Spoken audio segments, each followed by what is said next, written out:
Avant qu'on continue pour le deuxième et le troisième, tu as dit quelque chose que je pense qui est intéressant, puis que j'en ai parlé sur le podcast avec François Lambert, j'en ai pas assez parlé à mon goût. Puis je pense que c'est quelque chose qu'il faut que les gens comprennent quand même. Tu as dit, t'es contre les condos, t'es contre les maisons parce que c'est pas smart. C'est pas un investissement qui est smart. Ça te prend les plex. Pourquoi? Parce que longtemps, dans notre histoire au Québec, puis culturellement, le goal, là, la maison. Ouais. Puis que sa maison soit payée. Ouais. Baby boomer, c'est tout ça. Mon père, c'est ça. Ma mère, c'est ça. Là, mon père, ça commence à changer parce qu'il nous voit aller. Puis là, OK, shit, moi aussi, je veux rouler mon argent. Bon, si on n'a pas d'autre option, si on ne sait pas d'autre quoi faire avec notre argent, c'est correct. C'est mieux que juste avoir un logement puis pas placer d'argent, tu sais. Mm-hmm. Mais entre une maison, un condo, puis de l'immobilier locatif, c'est sûr que c'est mieux de l'immobilier locatif. Par exemple, là, on est encore en appartement aujourd'hui, moi et ma conjointe. Je sais que ça te fait rire, mais on vient d'acheter un 5plex qu'on transforme en 3plex puis qu'on va habiter dedans. Ouais. Fait qu'on va le faire, mais on va le faire après avoir 50 appartements. Parce que là, on a les moyens de le faire. Parce que là, on a les moyens de le faire. OK? Puis aussi parce que c'est le retour de l'ascenseur, parce que ma blonde, depuis le début, elle veut avoir sa maison. Puis là, tu sais, sa sœur, belle maison, des belles autos de l'année, grosse piole, toute rénovée, tu sais, ses amis en police, là, des chars neufs, des belles maisons neuves, tout ça. Notre appartement à Montréal, ça fait 3 fois qu'on déménage, tu sais. C'est sûr, c'était fucking tough, là. Puis elle, c'est la pression, mais à mener, elle comprend aussi. Puis l'idée derrière ça, c'est que quand mettons, t'as 50 000, 80 000, 40 000, peu importe, puis tu le mets dans ta maison, t'es là, t'es dedans, puis c'est passif, ça reste là, c'est juste là qu'elle est là.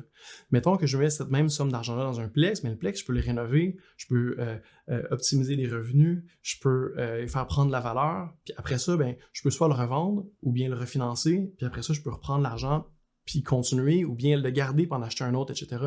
Quand tu achètes dedans, c'est difficile de faire ça, de rénover où est-ce que tu habites en même temps d'être là.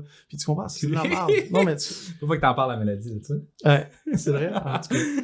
Fait que c'est principalement pour ça. Puis, tu sais, c'est ça. Fait que c'est sûr, puis des fois, je suis tanné d'en parler de ça, mais je crois à ça dur comme fer. Puis, tu sais, une autre personne qui réussit extrêmement bien, beaucoup mieux que moi, en fait, en immobilier, c'est Frédéric Aubry. Puis, tu sais, lui, je pense qu'il y a encore... Là, il vient de s'acheter une maison, mais tu sais, il y avait 500 portes avant, là.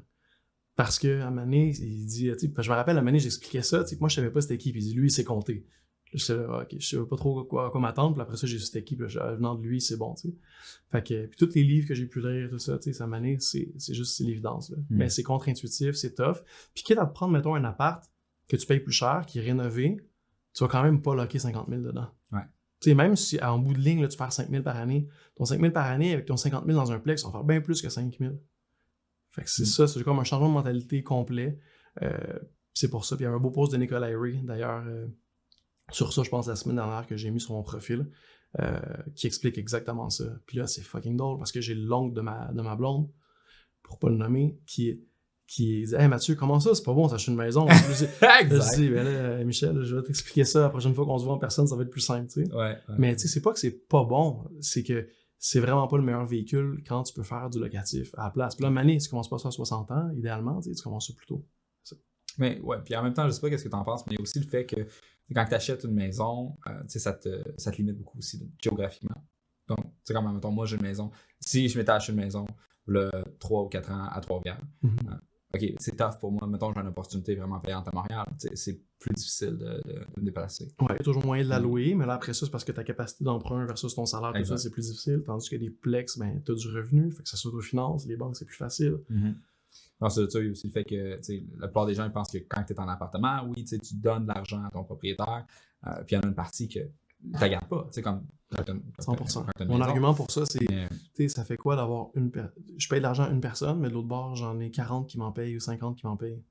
C'est pas grave d'en payer une là, pour être bien.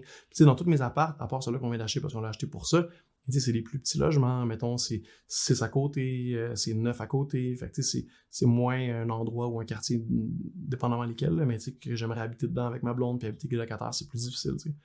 Fait que... En même temps, quand on parle de la liquidité que tu as, et toi, c'est un bon exemple, parce que dans le fond, oui, mettons que tu prends un appartement, ça te permet de prendre qu'est-ce que tu paierais pas, mettons, pour une maison, tu le mets de côté, pour te... Mais c'est ça, mais il faut le mettre de côté. Mais il faut le mettre de côté. Parce que exactement, ça c'est l'autre affaire, parce que si t'es en appart, appart, puis là, ben, à la place de mettre ton 30 000 de mise de fonds, ton 20 000 ou peu importe c'est quoi, ben, tu le flobes sur un char qui T'achètes un va char, perdre. Non, mais mettons, t'achètes un char à 50 000 puis tu perds 20 000 dans la première année, ben là, t'as un esti de tata. Ouais, définitivement. Puis c'est comme dans le courriel que j'ai envoyé aujourd'hui sur l'infolette pour annoncer le podcast. J'ai dit, si tu veux devenir riche, il y a plusieurs façons. La première, c'est quoi? C'est tu te prends un compte sur Webbar, tu mets 115$ de côté par semaine, tu remplis ton CELI, puis plus tard, à un moment donné, tu vas avoir de l'argent. Bon. Mais l'idée, c'est que commence par faire ça avant de commencer à peut-être t'acheter une maison. Puis quand tu fais ça, ben là, maintenant, tu vas arriver, tu vas avoir un 20, tu vas avoir un 30, puis là, tu as des options devant toi. Là, tu as les options. OK, d'un côté, tu as l'immobilier, de l'autre côté, tu peux partir en entreprise. Ouais, tu as de la l'autre bourse. Côté, tu as la bourse, tu as d'investir dans les entreprises, tu as plein d'affaires que tu peux exact. faire. Sauf que quand tu t'accotes au coût directement en partant avec une maison puis avec un char, est où ta flexibilité? Est où ta capacité à te revirer sur un 30 sous puis prendre les opportunités quand ils se présentent devant toi?